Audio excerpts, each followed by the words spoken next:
Bienvenidos a su programa El Universo de la Salud. En esta noche tenemos un tema muy importante, considero, que es sexualidad femenina y empoderamiento. Y bueno, antes de que tenemos también otro invitado, aparte de la doctora Patti, que es sexóloga, tenemos varios noticias que dar. Y bueno, tenemos aquí, por favor, nos vamos presentando a los de la mesa. Sí, buenas noches en un programa más de El Universo de la Salud, doctor Marcos Evaristo López eh, y aquí nuestra compañera. Buenas noches, yo soy Mariana Lemos, psicóloga. Hola, buenas noches. Encantada de estar por primera vez en el Universo de la Salud, Patricia Martínez Jaimes. Muchísimas gracias. Y Marcos, ¿qué hay para esta semana? Bueno, para esta semana está un pequeño simposio que se inició el día de ayer, hoy y mañana, que precisamente es sobre diabetes y las complicaciones de la diabetes. Se está llevando a cabo en un lugar muy conocido por aquí, que es Baracot, y auspiciado por Laboratorios MCD. Y el próximo 29 de febrero, el Colegio de la Sociedad Tabasqueña de Cardiología va a tener un simposio que se llamará Fibrilación Auricular y Anticoagulación.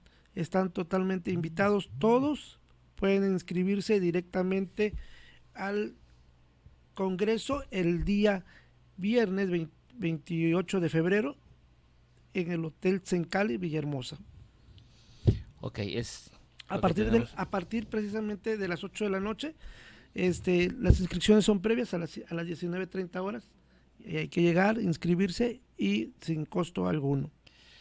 Bueno, también la próxima semana va a ser el cambio de mesa directiva del Colegio Tabasqueño de Radiología y va a ser en un auditorio del Hospital Ángeles Villahermosa, donde toma posesión ya el doctor Gamaliel como nuevo presidente del Colegio Tabasqueño de Radiología. Y también la próxima semana existe una plática por parte del Colegio Tabasqueño de Ginecobstetricia, en la cual tenemos el gusto, un servidor, de participar, y vamos a hablar sobre radiología intervencionista, la importancia que existe en ginecología. Son varios temas muy importantes, invitando a todos los ginecólogos y personas que estén interesadas. También va a ser en un auditorio del Hospital Ángeles Villahermosa, y vamos a hablar sobre lo que es la radiología intervencionista, hablando sobre diferentes tópicos al respecto. Bueno, empezando ya con nuestro tema, tenemos otro invitado, el psicólogo Lenín, que se encuentra en camino. Hicimos una encuesta a la población, que le agradecemos muchísimo. Tuvimos solamente la oportunidad de encuestar a 100 personas que nos hicieron el favor de contestar. Y bueno, las preguntas fueron las siguientes: ¿qué edad tienes? Entre ellas, el 32% tenían la edad de 51 a 60 años. Fue nuestra máxima población. El 27%, que fue de 41 a 50 años, y le agradecemos muchísimo su participación. Y el tercer bloque fue de 31 a 40. Entonces, de 50 a 60 años fue la población que más nos contestó esta encuesta. Con respecto a la escolaridad, las gentes que más nos contestaron, ya que era una encuesta con respecto en redes sociales, el 54% decían que tenían universidad, el 14% tenían preparatoria, y el 30%, fíjense ustedes, el 30% tenía maestría. Luego, entonces, que las redes sociales están principalmente ocupadas en este aspecto, las personas que más nos contestaron están entre universidad y maestría, y les agradecemos muchísimo su participación. La siguiente pregunta fue: edad a la que iniciaste la vida sexual activa. El 52% nos dijo que entre los 15 y los 20 años.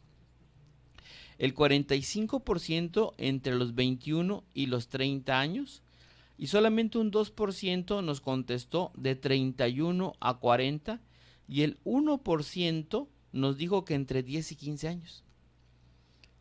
Entonces, la principal inicio de vida sexual activa es de los 15 a los 20 años en las 100 personas que nos contestaron esta encuesta. Y con respecto a la actividad laboral, el 48% nos decía que trabajaba en instituciones de gobierno y el 31% en otros, hablando de esto como industria, comercio, etcétera, etcétera. ¿Alguna vez te has explorado para descubrir tus zonas erógenas? El 33% dijo sí y el 23% dijo no. Doctora, yo creo que aquí tenemos que hacer una pausa para decirnos que primeramente para introducirnos en el tema sobre la educación sexual. ¿Es un tabú todavía en nuestra sociedad? Primero a mí me gustaría definir lo que es educación sexual. Todos tenemos educación sexual. Nada más que hay que diferenciar la que es educación sexual formal, que es aprendida con expertos que tienen un conocimiento científico, que no es valorativa, que no está llena de mitos y prejuicios, y la educación sexual informal, que es la que tiene la mayor parte de la población y que está sesgada por prejuicios, por mitos, por tabús, y que la aprendemos no solamente en el seno de la casa, sino me cuesta trabajo decir que también en las escuelas, porque ahí debería de ser donde usáramos el conocimiento científico y actualmente en los medios de comunicación. Aunque pareciera que la globalización nos da un enorme acceso a información científica, la realidad es que también nos da un enorme acceso a información que está sesgada, y más en culturas como la nuestra, donde hay una disparidad entre lo que digo y lo que hago. Entonces, esto hace que todos tengamos una educación sexual independientemente de la forma en que la adquirimos. Creo que donde sigue estando el tabú es en buscar educación sexual formal a través de profesionales de la sexualidad. Existen actualmente 3 áreas, incluso 4 podríamos hablar en el aspecto de salud, que pudieran otorgar información científica con respecto a la sexualidad. Una es la enfermería, la otra es la medicina, por supuesto, no solamente el ginecobstetra, sino también el médico general. La tercera es psicología, y por supuesto que sexología debería de ser la que tuviera más bagaje de conocimiento científico y que pudiera dirigir de una mejor manera la educación sexual. No quiere decir que las otras 3 no lo hagan, pero el conocimiento está más especializado en el área de la sexología. Entonces, esta es la parte que todavía sigue siendo tabú y tiene un problema adicional.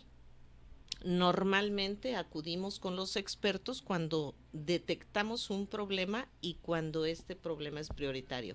Es decir, hablaban del simposio de cardiología y nadie duda en llevar a una persona con el cardiólogo cuando tiene una hipertensión o empieza con dolor en el pecho.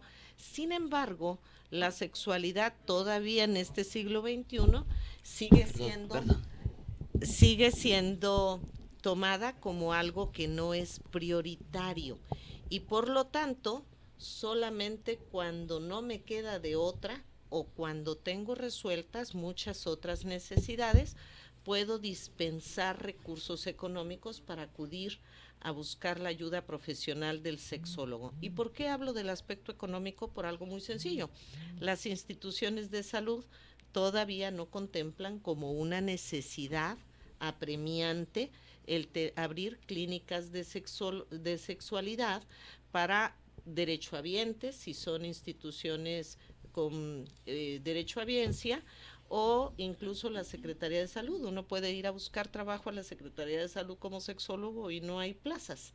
Entonces, todavía, a pesar de ser un problema verdadero de salud pública, todavía no se contempla a la sexología como una necesidad prioritaria. Esto hace que la población tenga poco acceso. Doctora, para ser sexólogo, ¿Qué se necesita? ¿Qué se necesita estudiar? Idealmente, medicina, enfermería o psicología. En algunas ocasiones, otros profesionales como el sociólogo accede a las maestrías o doctorados en el área de la sexualidad. El único que tiene realmente la herramienta para trabajar de manera terapéutica o es el psicólogo o es el médico. Generalmente los otros profesionales que acceden a este tipo de maestrías actúan como orientadores de la sexualidad, pero por supuesto que no pueden dar una terapia en la que se maneje, por ejemplo, medicamentos, como es el caso de nosotros los médicos, o con herramientas terapéuticas, como es el caso de los psicólogos. Entonces quedan como un poquito flojos. Desde mi perspectiva profesional, creo que psicólogos y doctores deberían de ser los que accesaran más a esta especialidad. Para esta maestría, ¿dónde se puede llevar y qué tiempo dura?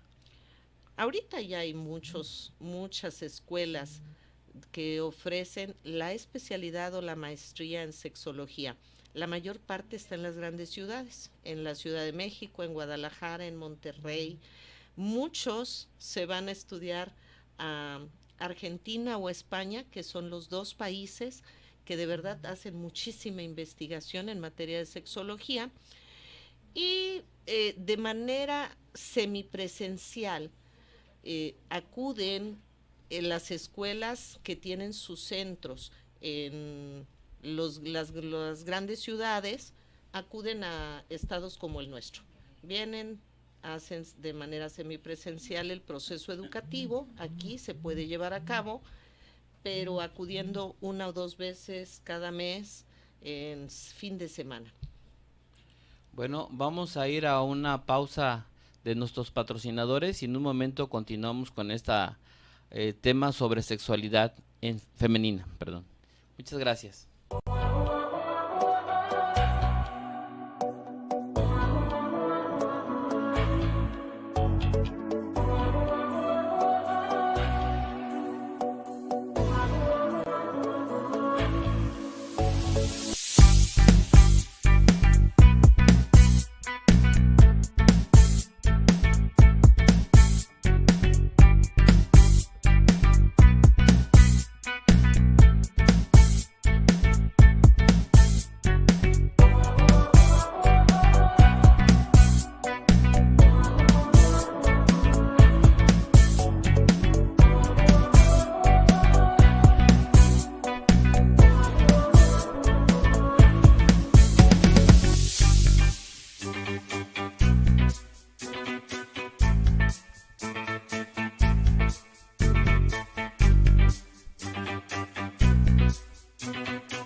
buenas noches. Bienvenidos nuevamente a este su programa, El Universo de la Salud.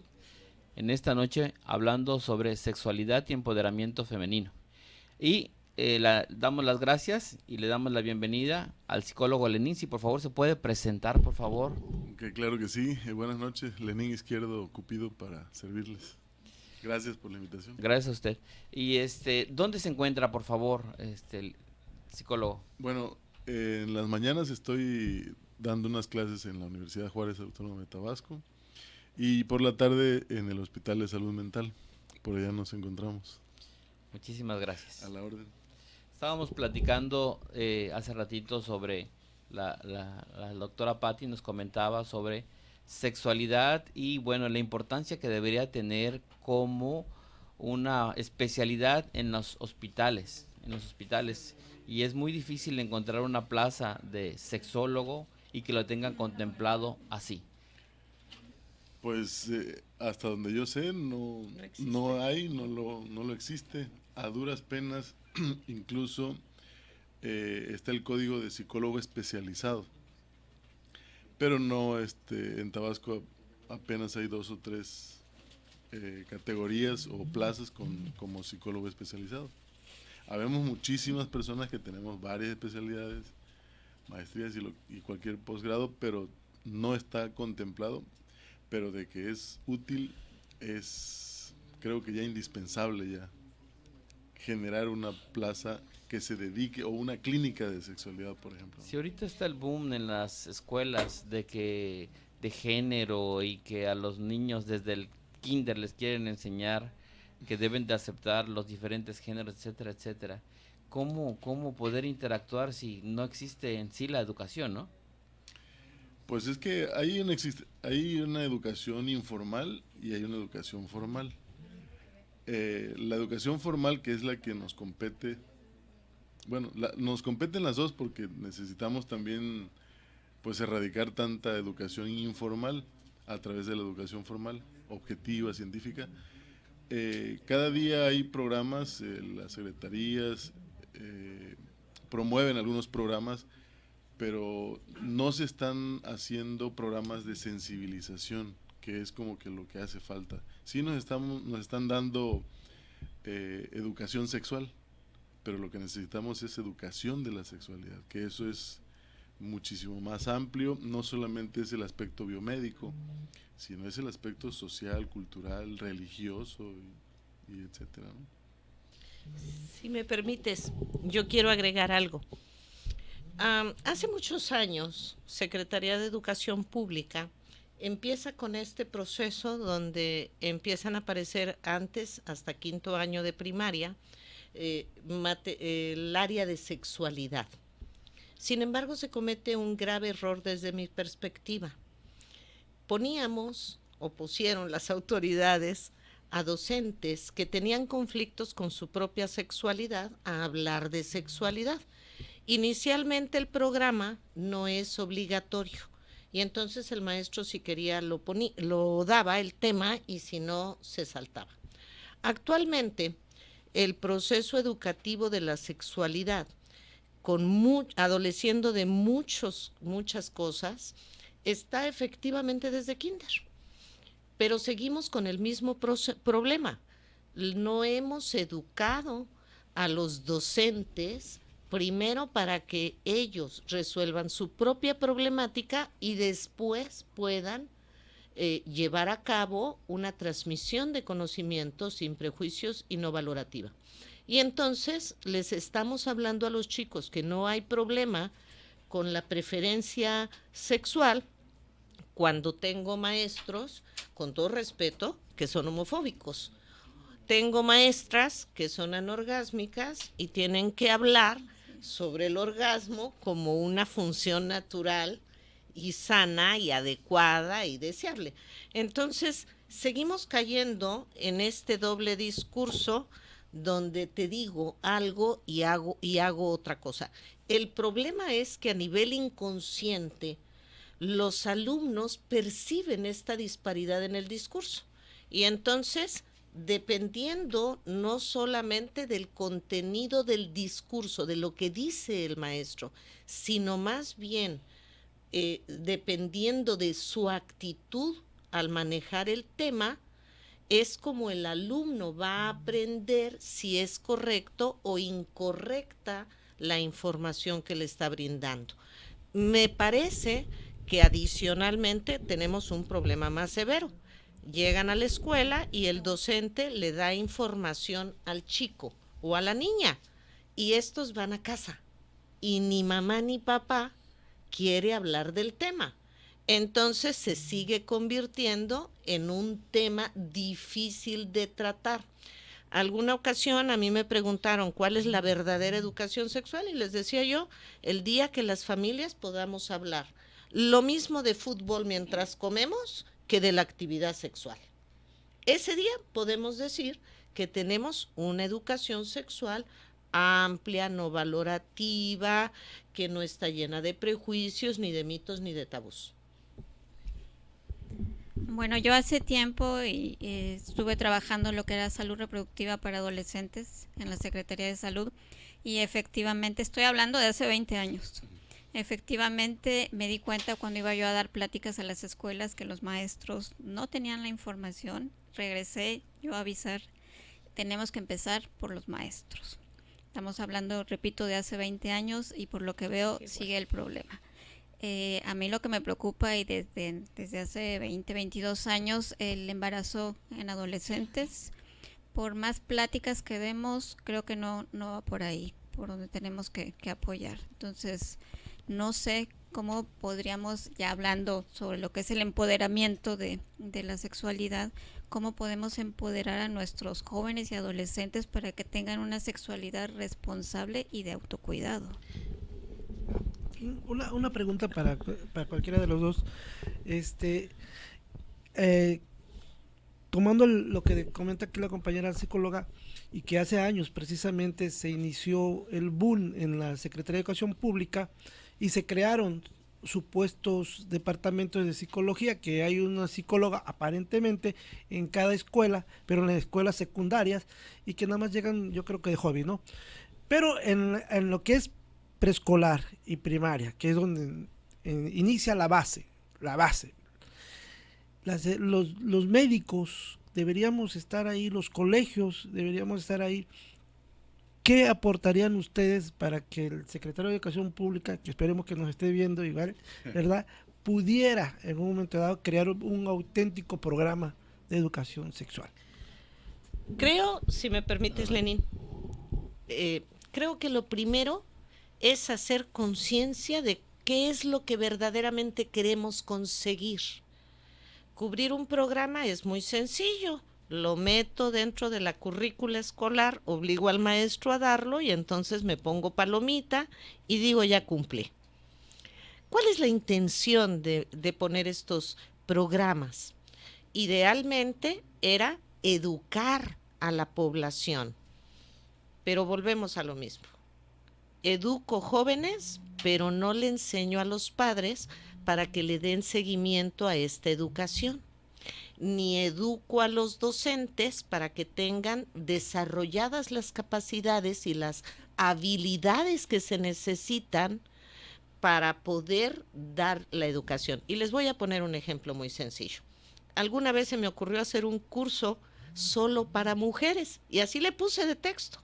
El curso se llamaba Solo para Mujeres, para hablar precisamente de estos temas.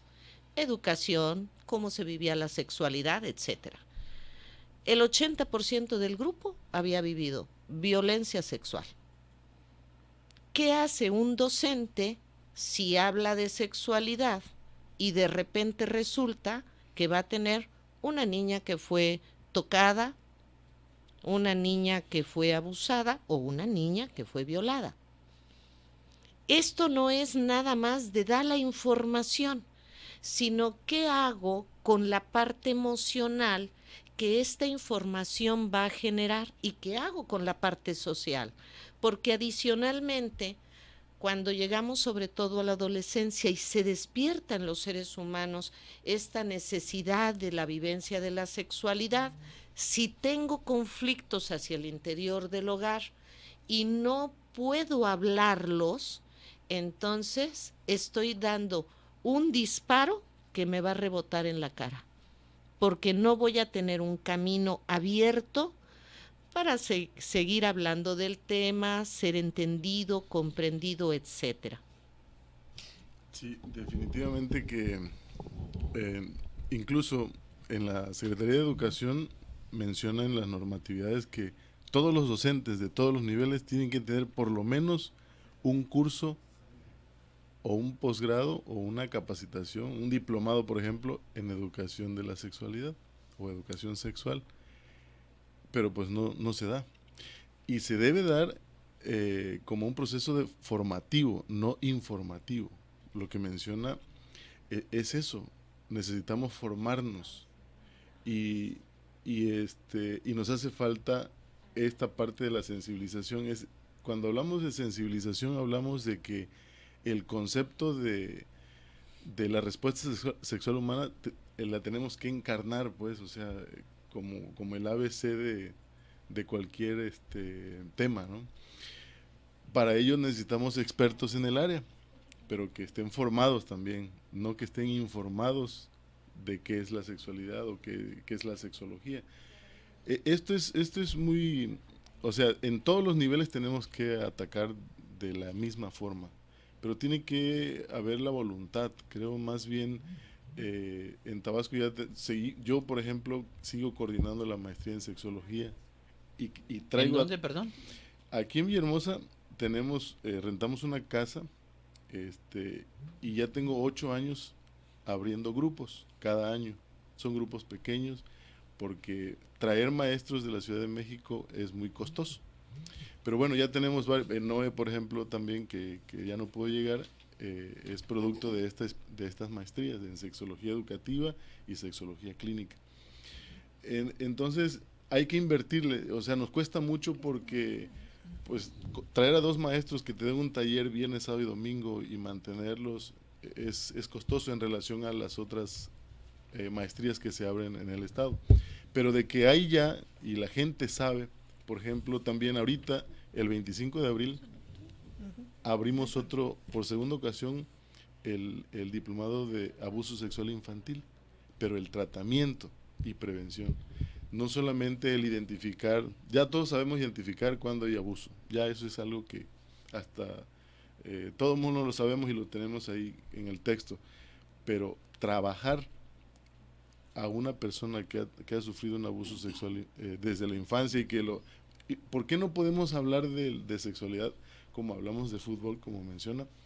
Pues porque no tenemos la información formal, la educación formal. Tenemos una información de mitos, creencias inoperantes y lo que todo mundo escucha o dice y lo repetimos. Y 2, este desconocimiento, o sea, pensamos también que cuando informas de manera objetiva y científica, creemos que vamos a incitar a la promiscuidad, al sexo Ese es de el tabú que descontrol. tuvimos ahorita. Exactamente. Mucha gente que al le enviamos, poliamor, ¿no?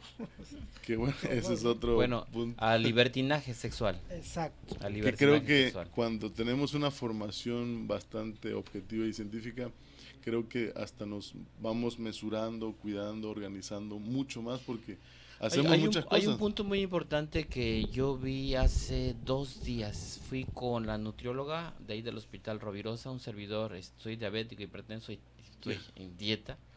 Entonces me dice, doctor, si usted se diera cuenta de el 60 al 70% de las mujeres y hombres también, algunos que llegan, han sido abusados en su casa por papá, hermanos, primos, abuelos, y la defensa es comer. Si estoy gordo o si estoy gorda, no soy apetecible sexualmente. Por eso dice, viera el trabajo que me cuesta a mí hacerles conciencia que tienen que bajar de peso. Y luego entonces, si estamos en un país tan obesos, ya el número 1 a nivel mundial, y si vemos que en el trasfondo existe algo de educación sexual, creo que deberían las autoridades poner atención a esto. Más que decir, en las escuelas hay que ver la libertad de género, etcétera. Primero educación sexual. Claro. Definitivamente. Aquí hay algo bien importante. Cuando alguien es abusado, y más si es en la infancia y no se resuelve, no se acude a un proceso terapéutico para sanar la vivencia, entonces no solamente podemos caer en el comer, podemos caer, el comer es para engordarme y no ser atractivo, pero podemos irnos al otro extremo. Ahora puedo utilizar mi sexualidad con otra finalidad que no es para la que debería de ser. Por ejemplo, para ganar prebendas, para tener compañía, para tener dinero, para ser popular, para mejorar mi autoestima, y todo eso nos va a llevar indudablemente al error.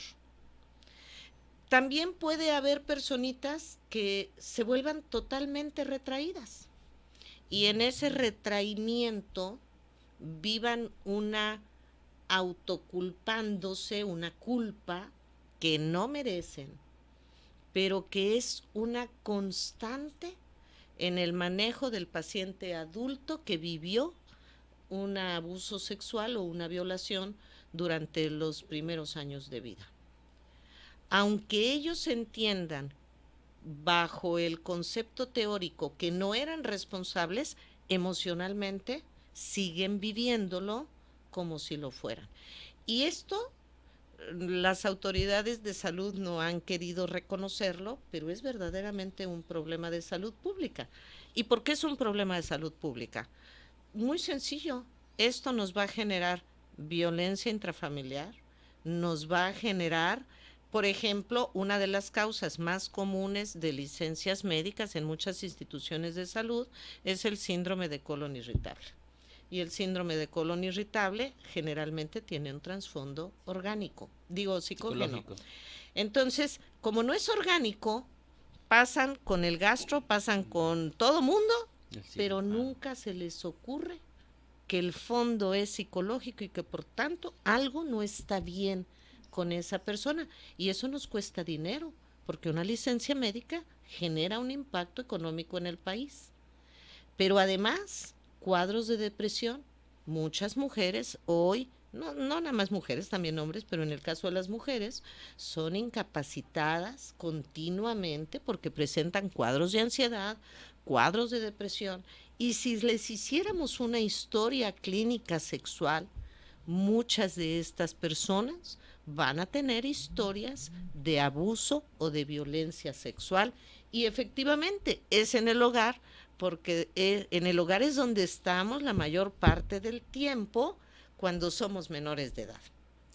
Una pregunta a los ponentes, regresando un poquito al tema de la educación, en lo que es la Secretaría de Educación Pública, los profesores, y en el tema de la adolescencia, a nivel secundaria, por ejemplo, daré un ejemplo y ustedes en un momento me dirán, nos lo van a hacer cachito, el ejemplo.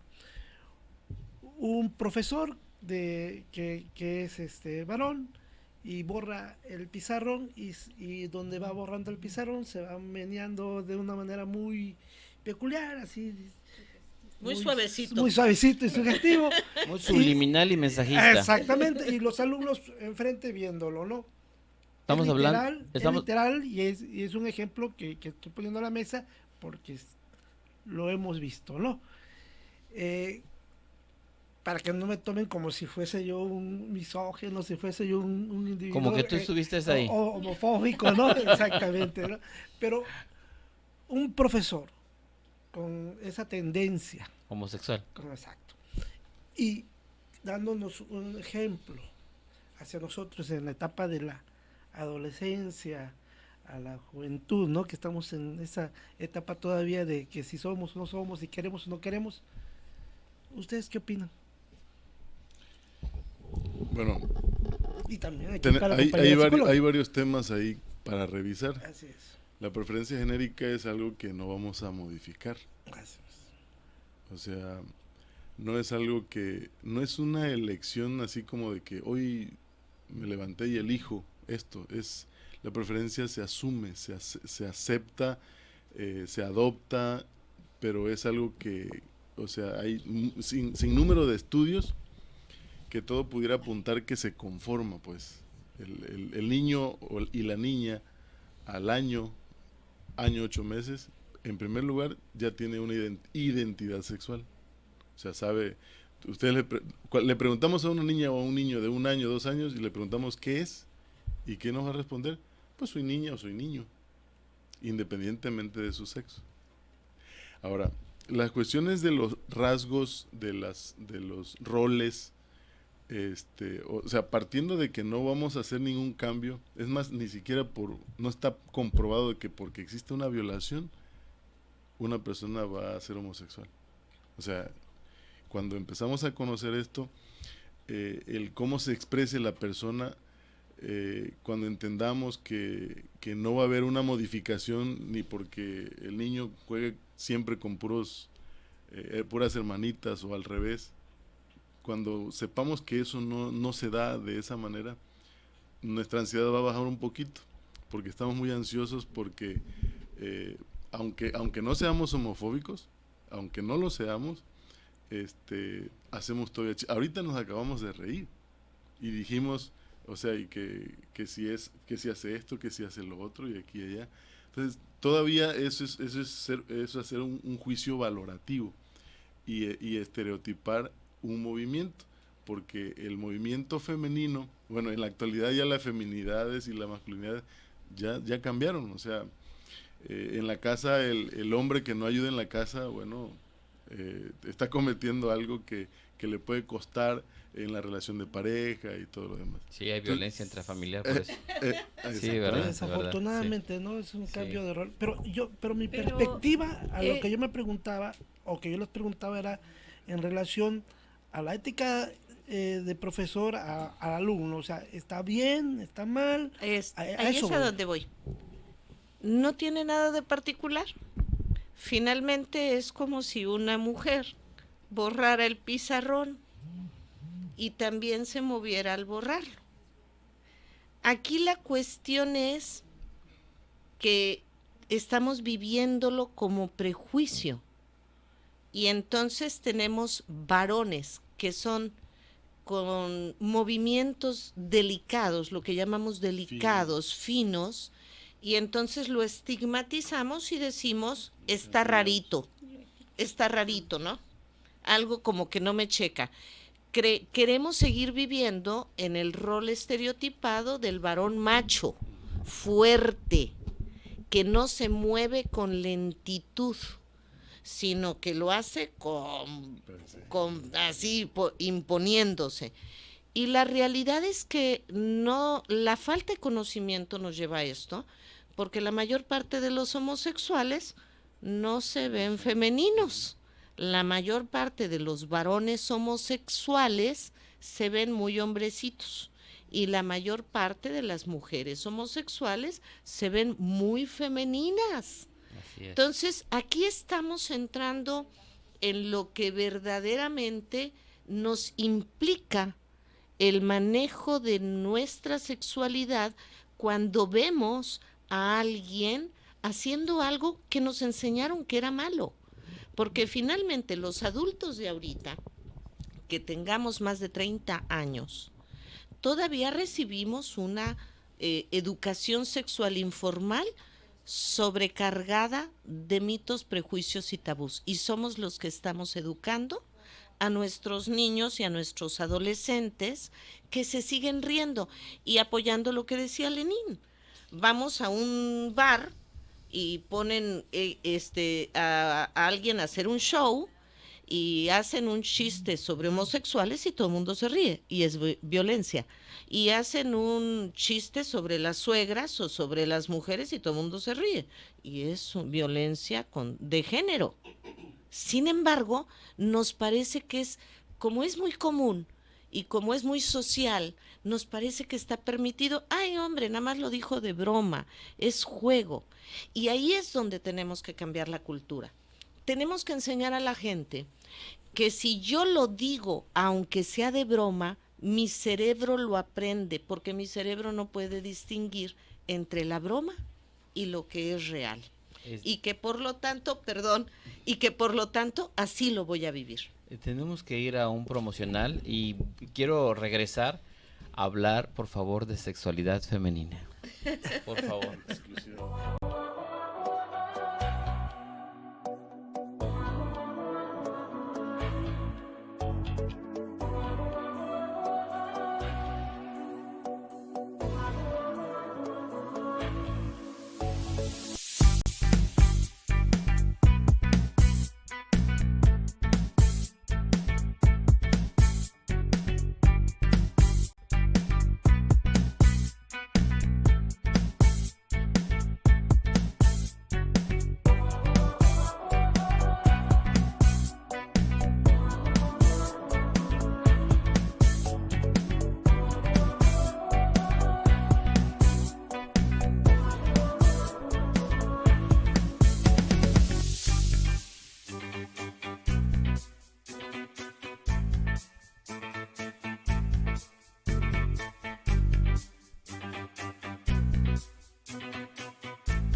Bienvenidos nuevamente a su programa El Universo de la Salud, hoy hablando sobre sexualidad y empoderamiento femenino. Sí, ¿no? Agradecer a los televidentes o televidentes que nos están viendo por Face, a Mariolis, a Patti de la O, Ana Zapata, Idet Vidal, Marta Seferino, Jaisly Saleta de nueva cuenta, a Nelly Jiménez del Estado de México, Ángel Sosa Moreno, Pascual Sánchez y a la señora Matilde Gómez. Muchas gracias por vernos. Y había una pregunta del público. Sí, una pregunta que hace un momento tocó el tema la doctora, y es precisamente por qué están estos programas asignados si los maestros no están especializados en el tema. Nos pregunta la señora Ana Zapata. Bueno, yo creo que ya se estuvo comentando, ¿no? Y bueno, vamos a regresar. Mariana, ¿quieres hacer un comentario? Sobre el cuestionario que habíamos dicho. El cuestionario fue contestado por 100 personas a través de las redes sociales, principalmente por redes sociales fueron universitarias y maestrías lo que nos contestaron. Entonces las preguntas que siguieron fue la siguiente: ¿alguna vez te has explorado para descubrir tus zonas erógenas? El 77% dijo que sí y el 23% dijo que no. Ahí yo quisiera detenerme un segundo. Claro que sí. Cuando nosotros trabajamos con las mujeres la autoexploración mamaria, una de las cosas que nos damos cuenta es que no se tocan. A lo mejor, como ahorita la encuesta la contestaron muchas profesionistas con licenciatura y maestría, es posible que hayan abierto un poco más su perspectiva y se hayan tocado el cuerpo para explorarse erógenamente. Pero si yo pienso en la mayoría de la población, acuérdense que nuestro nivel escolar promedio es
masturbarse.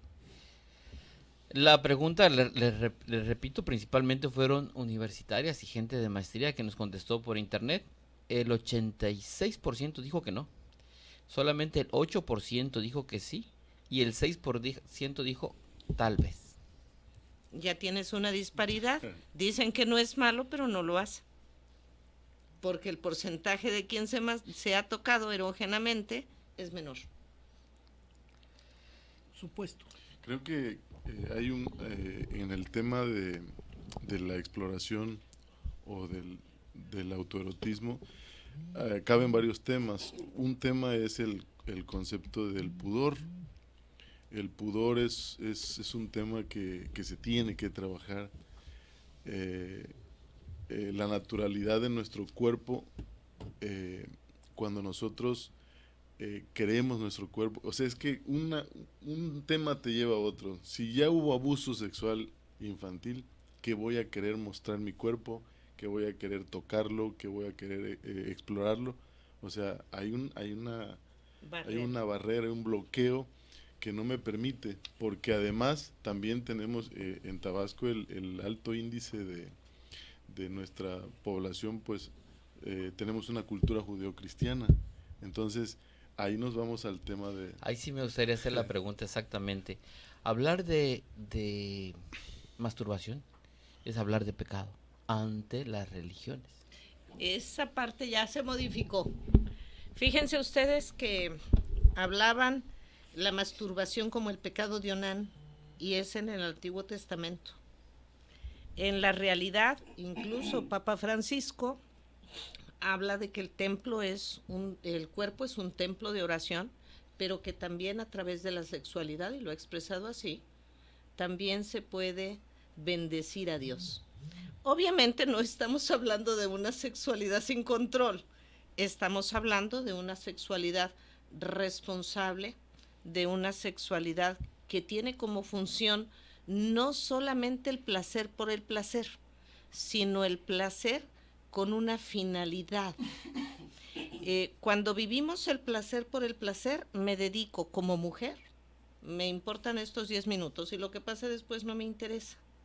Cuando hay una finalidad que obviamente la Iglesia Católica, sobre todo porque seguimos siendo la mayoría católicos, va a buscar, es el bienestar de un hogar, de una familia, etcétera, y que a través de ello podamos educar a nuestros hijos como mujeres. Las mujeres seguimos siendo el centro del hogar.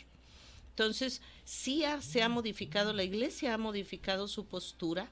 La masturbación ya no es vista por la Iglesia como un pecado, a menos que estemos hablando de religiones que viven en la ortodoxia, es decir, como por ejemplo nuestros hermanos mormones, que son muy rígidos, o como los del séptimo día, que son mucho más rígidos, y no digamos los testigos de Jehová, porque ellos sí van a ver la masturbación.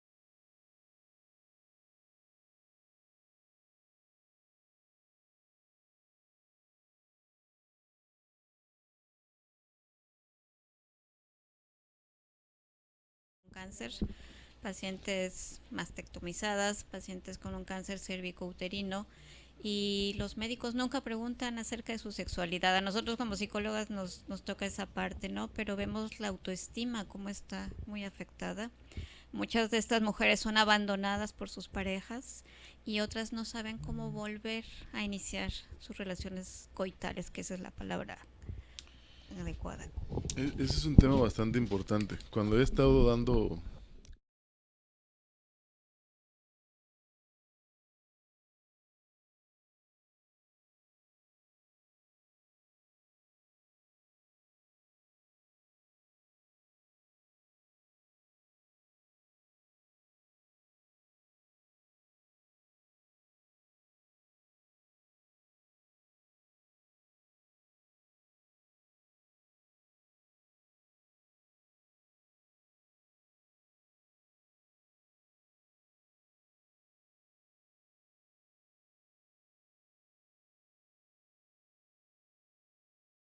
que seguirlo dando, o sea, siempre pues, y a nosotros las médicas y ginecólogas con más razón. ¿Por qué? Yo nunca había explorado la sexualidad. Hay un tema que se llama exploración mínima de la sexualidad, es un tema que hay que revisar. Jamás había yo tocado el punto de la sexualidad y cómo había sucedido y cómo te sentías. Y cuando ya entramos a estas dinámicas, lo que encuentran el profesionista o la profesional de la salud es un sinnúmero de formas de cómo entrar en contacto en la intimidad de esa persona y darle la confianza, la empatía. Una vez que uno hace ese proceso de rapport, encontramos la terapia, la consulta se vuelve más humana. Y otro punto importante es el concepto de belleza. Tenemos un concepto de belleza estereotipado, lleno de falacias y cuantas cosas. Entonces, fomentado todavía por la industria, por la mercadotecnia y todo lo demás. El trabajo que tenemos todos los promotores de la salud y de la sexualidad es desmitificar este concepto erróneo de belleza. O sea, antes de cualquier forma de cuerpo está el que somos seres humanos. Somos seres humanos. Y aunque no tengamos una parte, hay toda una temática de discapacidad y sexualidad que trabajar. Y es muy padre. Cuando uno ya tiene todos esos elementos, pues se te hace más fácil hablar de esa parte. A mí me gustaría, antes de continuar, comentarle al público que nos está viendo a través de Facebook Live, les pido disculpas, todavía no tenemos el enlace en vivo en YouTube. El próximo programa ya estaremos tanto en Facebook Live como en YouTube. También pueden comunicarse ahorita a través del WhatsApp 99 31 77 40 75, está apareciendo en pantalla. Por favor, si tienen algún comentario, si quieren decirlo desde el anonimato, lo pueden hacer con muchísimo gusto. Preguntas que quieran hacer aquí a la mesa y poder pues, comentar, ¿no?, sobre lo que estamos diciendo. ¿Están de acuerdo, no están de acuerdo, qué opinan, etcétera? Una pregunta para los tres aquí. Si me permites, bueno, antes sí, claro. de que cambien el tema. Agregando a lo que ya comentó Lenín, los médicos también tienen un problema. Las escuelas de medicina en sus currículas no incluyen como parte del proceso formal de educación la materia de sexualidad. Y volvemos a lo dicho al inicio. Si yo tengo un conflicto, voy a externarlo en mi consulta diaria. Me parece que todos los médicos, sobre todo los que tratan a mujeres, bueno, a cualquiera, al niño, al adulto, al que sea, deberían de tener educación formal de la sexualidad. Y en el caso de las mujeres que son tratadas por cáncer, tenemos un problema adicional. Si nosotros mapeamos a las mujeres en México, los niveles de autoestima son bajos por educación.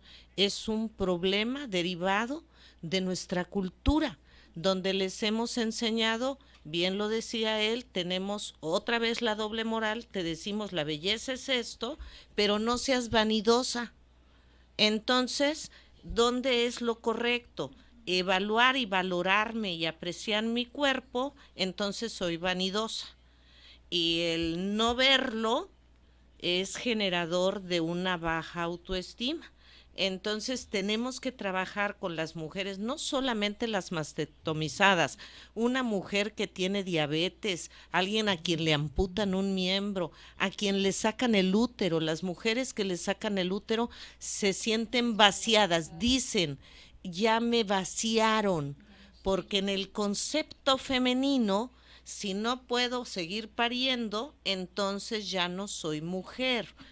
Incluso la mujer climatérica debería de tener la oportunidad de hablar con su ginecólogo o el médico de su preferencia sobre los cambios de su cuerpo y cómo seguir disfrutando de su sexualidad con este cuerpo envejecido, ¿sí? Entonces, estás tocando un tema amplísimo que en cuestión de empoderamiento femenino, pues obviamente tenemos que trabajar con estas mujeres que han tenido un problema de salud, porque adicionalmente la radioterapia, la quimioterapia, cuando son procesos oncológicos, les desgasta tanto que la libido sexual se pierde, ya no tienen deseo sexual durante las fases prolongadas de tratamiento. Y entonces tenemos que ayudar a la pareja a que acompañe a su pareja, a su mujer,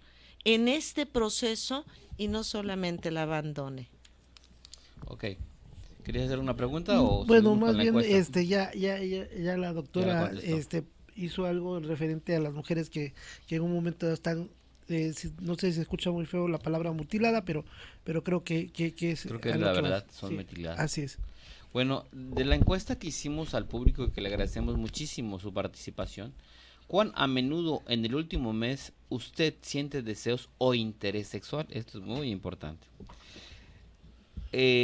Solamente el 7% dijo a diario.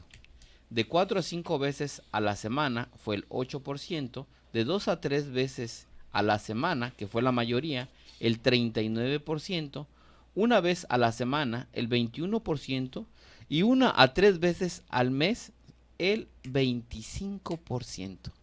Hay una, nada más con este 25% de la población de nuestras universitarias y maestrías, y bueno, y también de la población que veíamos que era aproximadamente de 40 a 60 años, que era la población que estábamos viendo. Yo creo que está en eso, en del climaterio, ¿no? ¿Por qué la mujer climatérica no tiene ese apetito? ¿Por qué se pierde ese apetito sexual? Independientemente de los cambios físicos, que sí tienen un impacto, sobre todo en el momento en que hay una pérdida hormonal, que ya nuestro cuerpo no está produciendo hormonas, hay una cuestión cultural súper importante, la reproductiva. Y en esta cuestión reproductiva, las mujeres lo expresan así en consulta: ¿ya para qué si ya no me puedo embarazar? A 1948, el famosísimo informe de Kinsey demostraba que las mujeres climatéricas de aquella época tenían mayor placer sexual y mayor deseo sexual. Y esto es real cuando nos damos la oportunidad. Así que, mujeres, piénsenlo. ¿Por qué cuando estamos mayores tenemos más deseo sexual? Una, ya no estamos creando chamacos. Ya dejamos de estar criando chiquitos y estar pensando en la escuela y en la tarea y en la comida. Y dos, idealmente, después de los 40 años deberíamos de tener resueltas nuestras necesidades básicas de vida. Es decir, ya tengo un trabajo estable, ya no tengo que andar correteando la chuleta, ya debo de tener cierta estabilidad que me dé la oportunidad de voltear y verme a mí misma. Entonces, esto que lo demostraron hace 70 años sigue siendo vigente ahora. Solamente que es difícil que le digamos a la mujer climatérica de 55 años o de 60 años, oye, ¿puedes seguir disfrutando de tu sexualidad? Invitamos a un sex shop para que viniera con juguetes sexuales y fuimos ahí y me puse a ver la diversidad de juegos, de cómo hacer divertido, atractivo la sexualidad, y es decirles que no se explota. ¿No? Primero, me gustaría que platicáramos sobre el orgasmo. ¿Qué importancia es que, bueno, también están las preguntas, el orgasmo y todos los beneficios biopsicológicos que tiene un orgasmo? Biológicamente, por eso nos dicen a las mujeres, es que no le tocó cuando andamos serias. Nos sale la sonrisa, nuestra piel se suaviza, tenemos un pensamiento más positivo, nos da energía. Disminuimos, si le echamos ganitas, 2000 calorías en una buena relación sexual, así que sirve hasta para bajar de peso. O sea que sí, la dieta Ade- de la dieta de Perucho sí existe. Sí existe, Sí es realidad, sí es existe, verdad. pero además Yo me quedé mejora corto, yo todo pensaba que nuestro era organismo, 1200. el sistema digestivo, el tránsito intestinal mejora. ¿Por qué mejora el tránsito intestinal?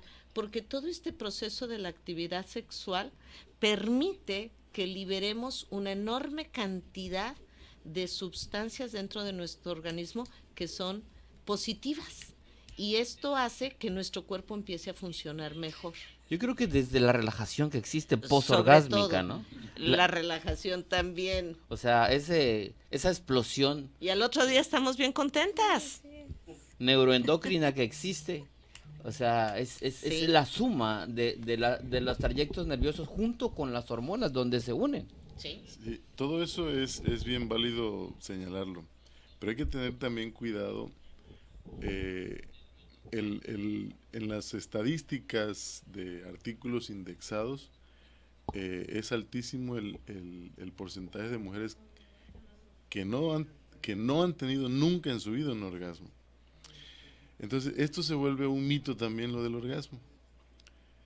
Un mito, y a veces pensamos y andamos correteando. Vivimos en una sociedad ansiógina, o sea, todo lo queremos hacer rápido, todo queremos. La depresión también es una situación muy alta en nuestro país. Entonces hay estudios de correlación entre una situación y la otra. ¿Qué es lo que tenemos también que educar? Que no todos los encuentros sexuales tienen que haber orgasmos, a fuerza. O sea, le estamos dando así como que el orgasmo es como que lo máximo. Y si lo hubiera Y- en todas las relaciones Sí, sexuales, Padre. qué padre sería. ¿y por qué no se Pero puede? porque Por lo vivimos ansioso.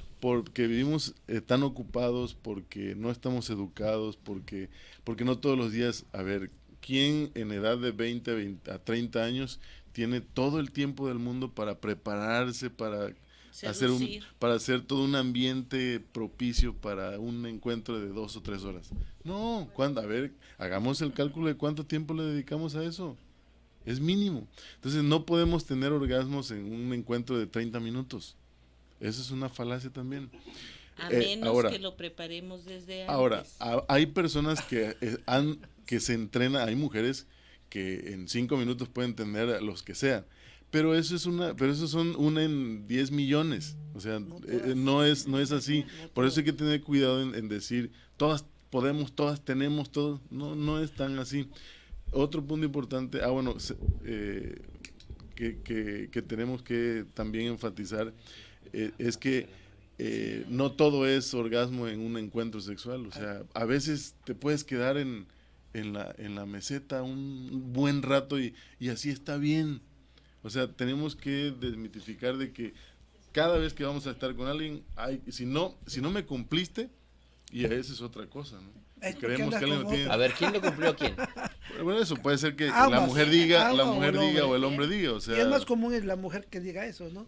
pues es que a veces creemos, alguien por ahí dice, y no sé, igual y sí, igual y no, el orgasmo es de quien lo trabaja.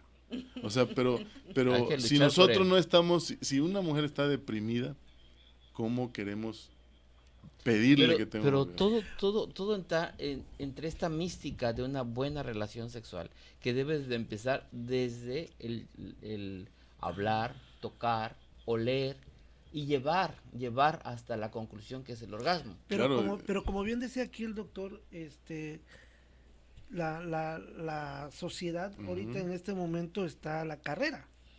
Y el padre de familia que está, digo, la mayoría de los compañeros médicos están en 2 o 3 empleos. Míranos dónde estamos. ¿En qué momento, exactamente, en qué momento vas a hacer ese preámbulo? Ahorita llega el Ahora, psicólogo.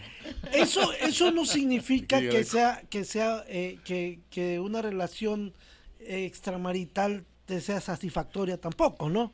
Y eso no significa en un momento dado que una relación tenga que terminar porque tenga tanto el hombre o la mujer haya tenido una relación que ni siquiera llegó a un entendimiento orgásmico Si no nos del sabemos cielo, ¿no? comunicar de manera verbal y de manera no verbal con nuestras parejas, ¿qué nos vamos a saber comunicar en la parte A mí me sexual? gustaría preguntarle, a mí me Nada más gustaría, déjame darte una estadística que es bien importante.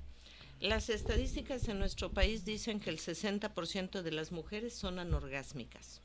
Significa que 6 de cada 10 mujeres tienen vida sexual continuamente sin disfrutar. Y esto también es generador de depresión, de problemas intrafamiliares, de cefaleas, de migrañas, de problemas disfuncionales en el tubo digestivo, de mucha patología.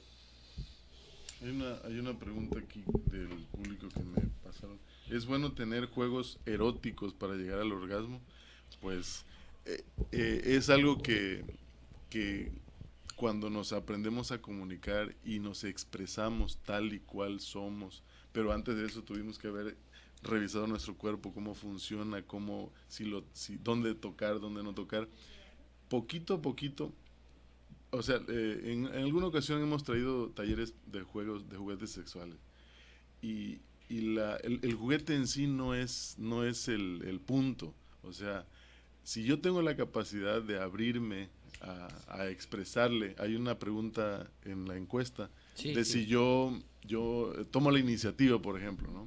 Si yo soy muy machista y no le permito a mi pareja que ella tome la iniciativa o que me amarre o no sé, cosas así que pensamos que nada más es a la mujer a la que hay que hacerle.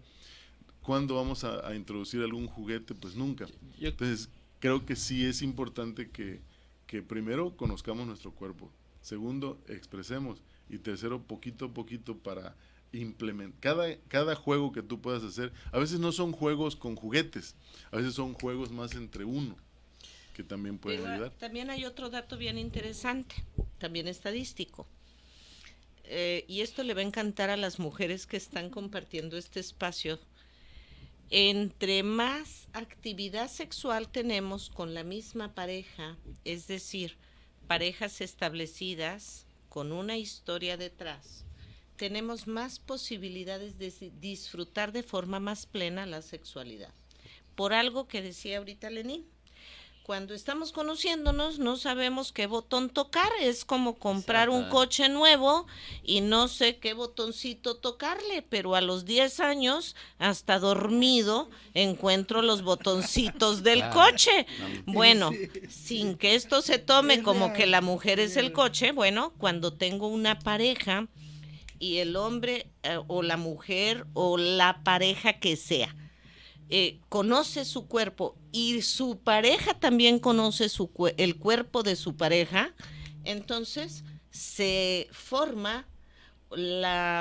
crea la posibilidad de que hasta dormidos sepamos exactamente qué le gusta, cómo le gusta, cuándo le gusta, dónde le gusta, etcétera, etcétera, porque en la pareja no es nada más mi placer, sino también es cómo me comparto con el otro.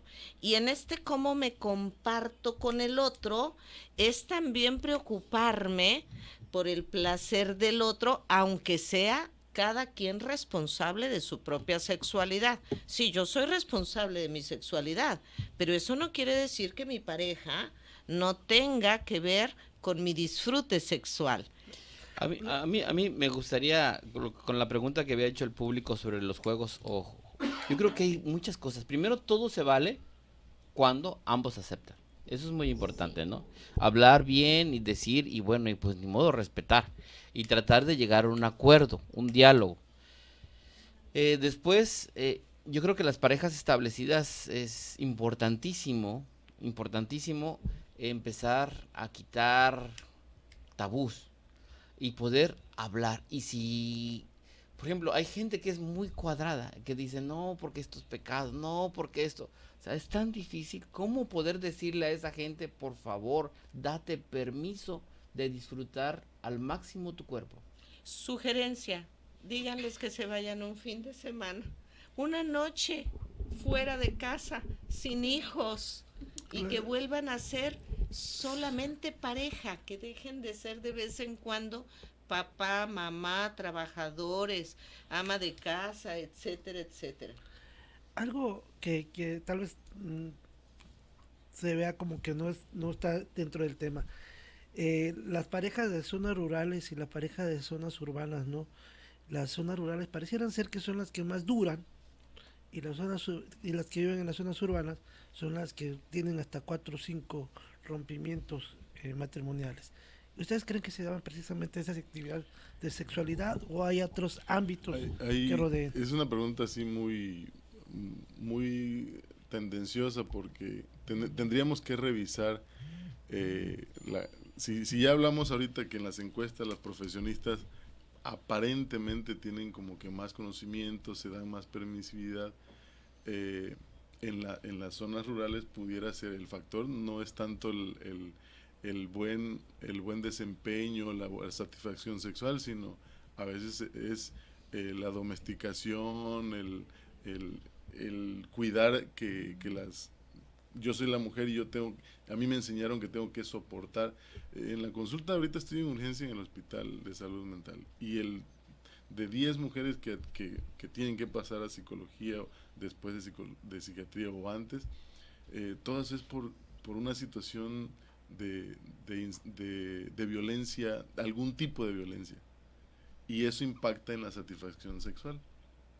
Pero además de eso hay otros elementos como este amor romántico, que a veces hay un término que hay que tocar y enseñar, el término limeranza. La limeranza es un proceso de enamoramiento, el eufórico, que raya, así lo dice el texto, en lo delirante. Pero y está a nivel cerebral, ahí está, pero dura escasamente 2 años, 2 años y medio. Durante la limeranza no amamos. La gente piensa que llevo 6 meses y yo ya lo amo, no, ahí no amamos todavía, ahí todo es pasión.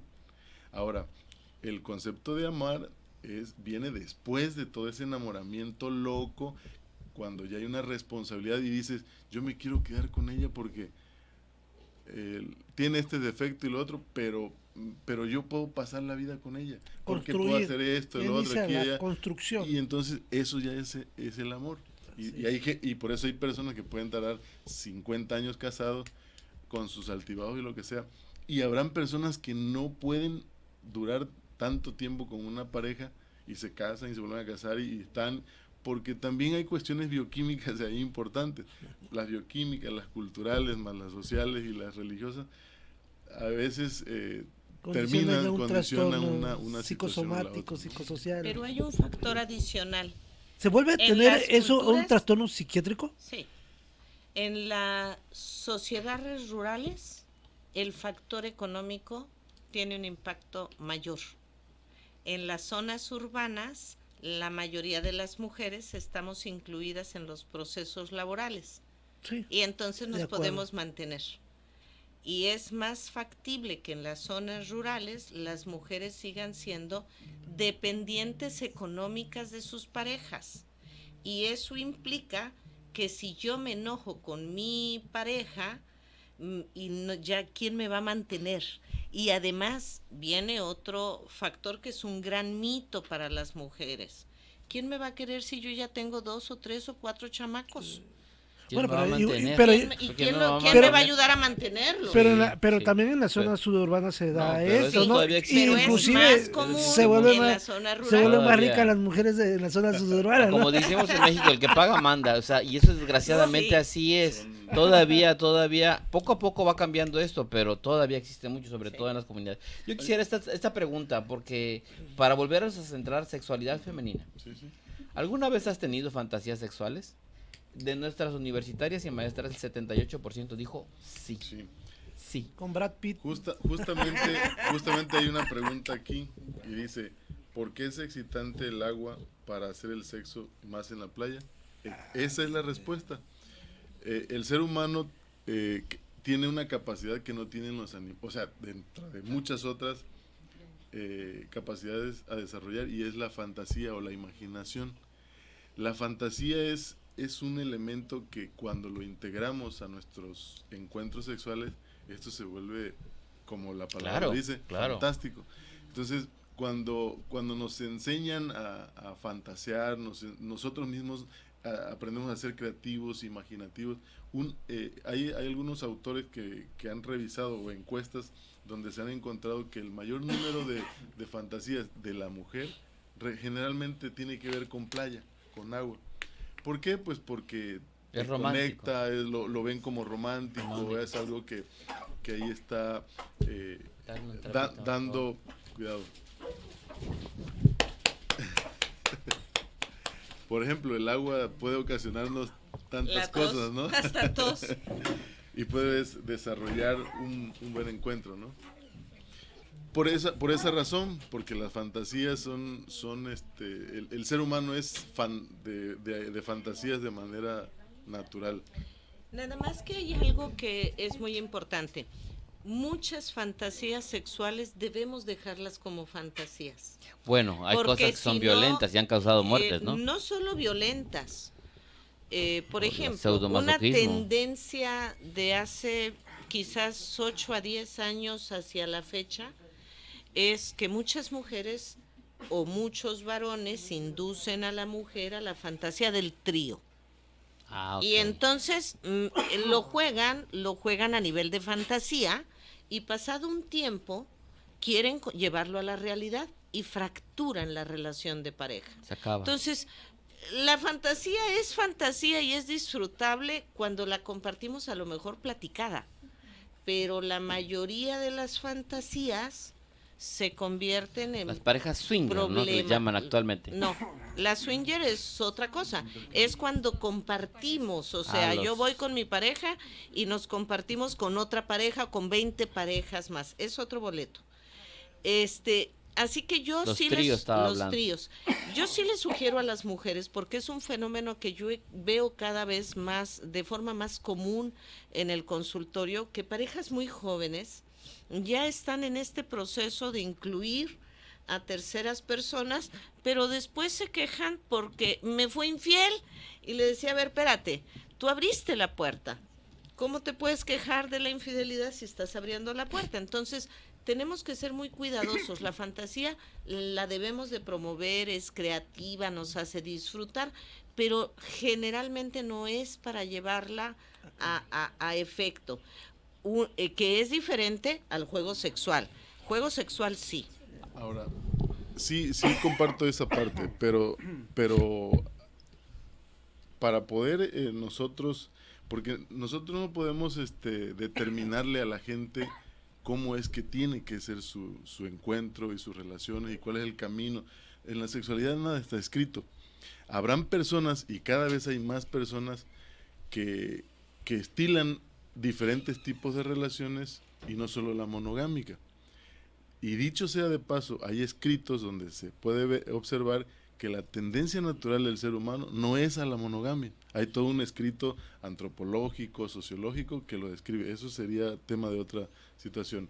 Ahora, para poder hacer prácticas aparte de las relaciones de pareja, hay que tener un entrenamiento, tanto mental, emocional, de identidad y muchas situaciones, para poder recomendar o que te des la oportunidad de un tipo de relación diferente a la monogámica, porque no es tan simple como lo menciona. O sea, hay películas incluso donde te lo muestran, ¿no? Hay una que dos y dos se llama la película, son dos amigos médicos justamente, y al final termina en todas las relaciones, en todas estas experiencias diferentes o diversas, siempre tienen que haber acuerdos, y todos los que estén en esa relación tienen que respetar esos acuerdos.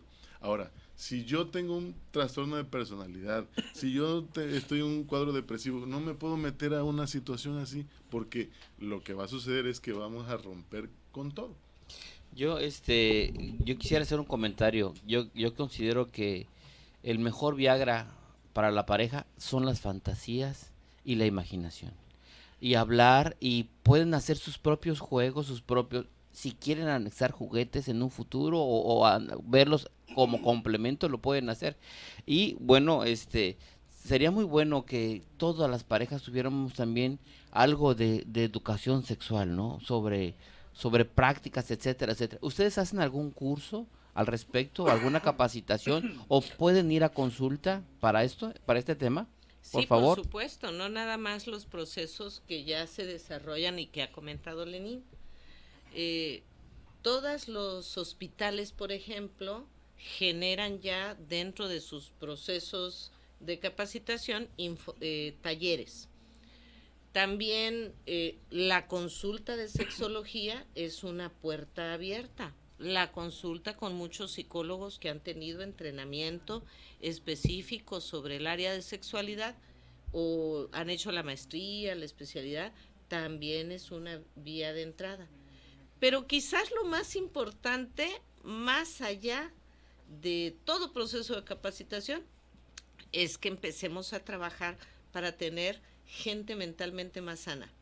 Porque si tenemos gente mentalmente más sana, no van a tener toda esta serie de problemas con su sexualidad. Tenemos tantos problemas porque tenemos baja autoestima, porque estamos llenos de prejuicios, porque las mujeres tienen muchos conflictos, porque hay violencia sexual, porque la violencia económica se usa como una moneda de pago para que yo siga contigo. Entonces es multifactorial, y como es multifactorial debemos de analizar a cada pareja en lo particular. De manera general, sí, claro, todas las parejas, igual que los doctores, que las enfermeras, que los maestros, que los sacerdotes, que cualquier persona debería tener procesos formales de educación. Yo creo que ahorita muchos de los sacerdotes están capacitando, están haciendo psicología, muchos Sí, sacerdotes, porque sí. es muy importante y mucha gente está cambiando, se están actualizando a nuestra realidad actual. Incluso hay teólogos que han estado entrenándose en sexualidad en IMESEX, por ejemplo. Se me pasaba a decir que la UJAT sí tiene en su currícula la materia de sexualidad humana ya desde hace un buen tiempo. Por ejemplo, en la UJAT hay como 5 o 6, en el área de medicina, como 5 o 6 médicos que la imparten, que estudiaron conmigo la maestría en sexología educativa. Yo llevé sexología en la UJAT y me las Sensibilización. daba el doctor Rullán. Sí. Él hizo Nos daba. el de los primeros diplomados, con él lo llevamos. Un maestro Rullán, que en paz descanse, gran maestro. Bueno, yo quisiera hacerles, por favor, porque ya el tiempo se agotó, por favor, ¿quieres hacer una pregunta? Hacer una pregunta, por favor, ¿dónde se encuentran para poder consultar para las gentes que nos están viendo, por favor, en forma privada, o dónde los podrían contactar, por favor? Ok, bueno, yo estoy de manera privada en Residencial Esmeralda. Es una casa que ya tenemos varios, ahí se imparten diplomados y la maestría en sexología educativa. Residencial Esmeralda, en el teléfono 9933-081499. Próximamente, en 25, ahorita estamos terminando un diplomado en psicología forense y todos los maestros vinieron de México, de las fiscalías de México. Y el 25 de abril iniciamos el de abuso sexual infantil, tratamiento del abuso sexual infantil.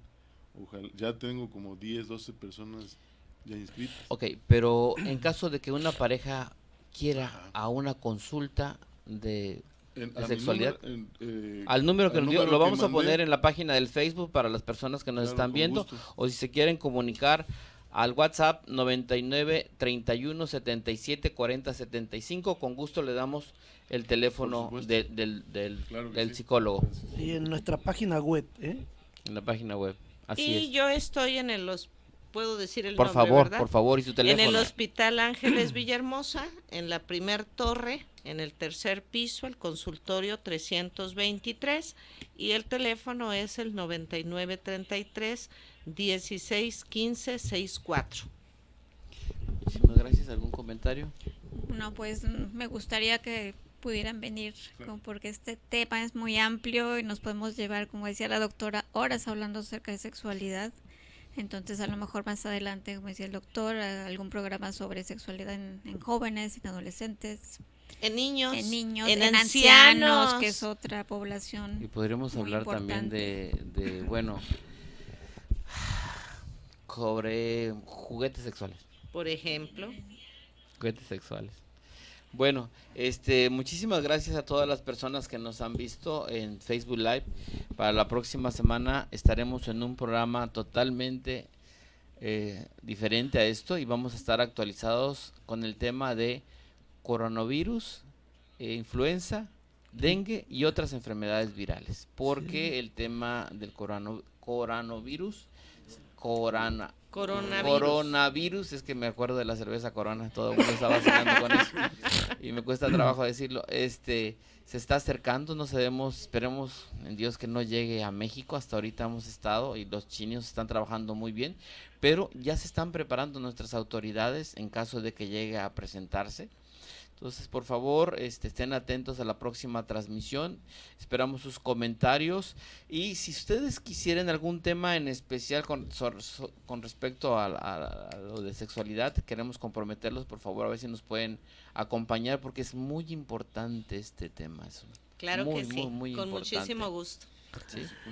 Y decirles que estamos en proyecto de hacer una revista con fines de difusión de la información de salud, ya sea psicológica, física, social, y entre ellos está englobado la sexualidad, y vamos a incluir este tema en nuestro primer capítulo de la revista sobre sexología y empoderamiento femenino.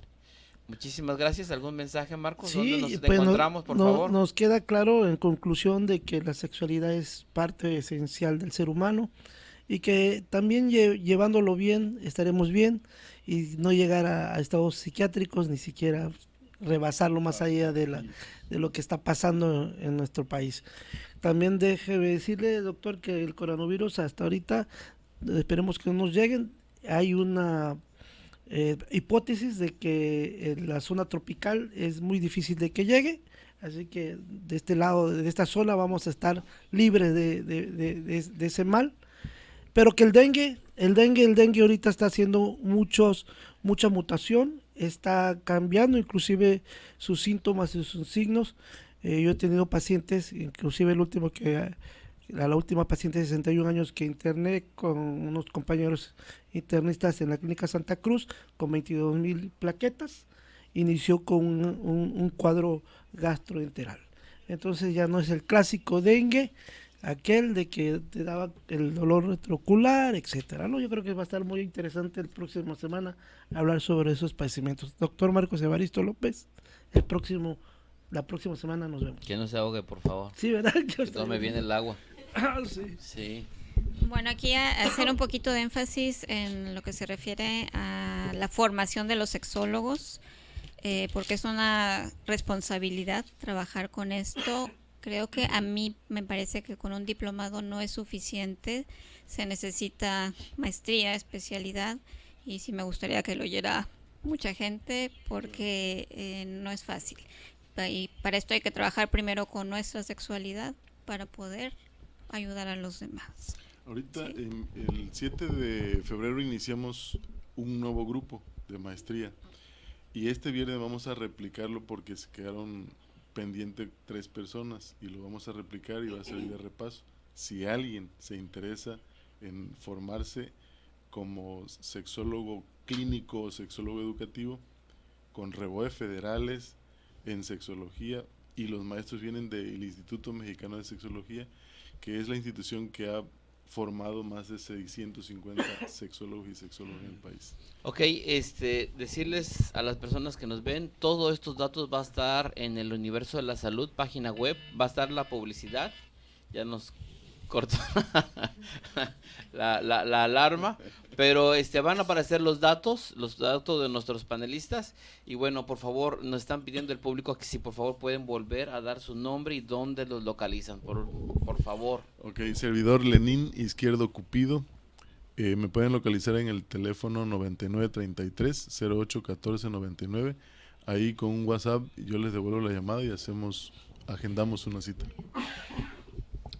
Patricia Martínez Jaimes, Hospital Ángeles Villahermosa, primer edificio, tercer piso, consultorio 323, y el teléfono es 9933-161564. Muchísimas gracias, muchas gracias a todos y sobre todo a las personas que nos apoyaron, Ana Cecilia, Kevin, Pascual y Miguelito. Muchísimas gracias, buenas noches, nos vemos la próxima semana. Muchas gracias, buenas noches.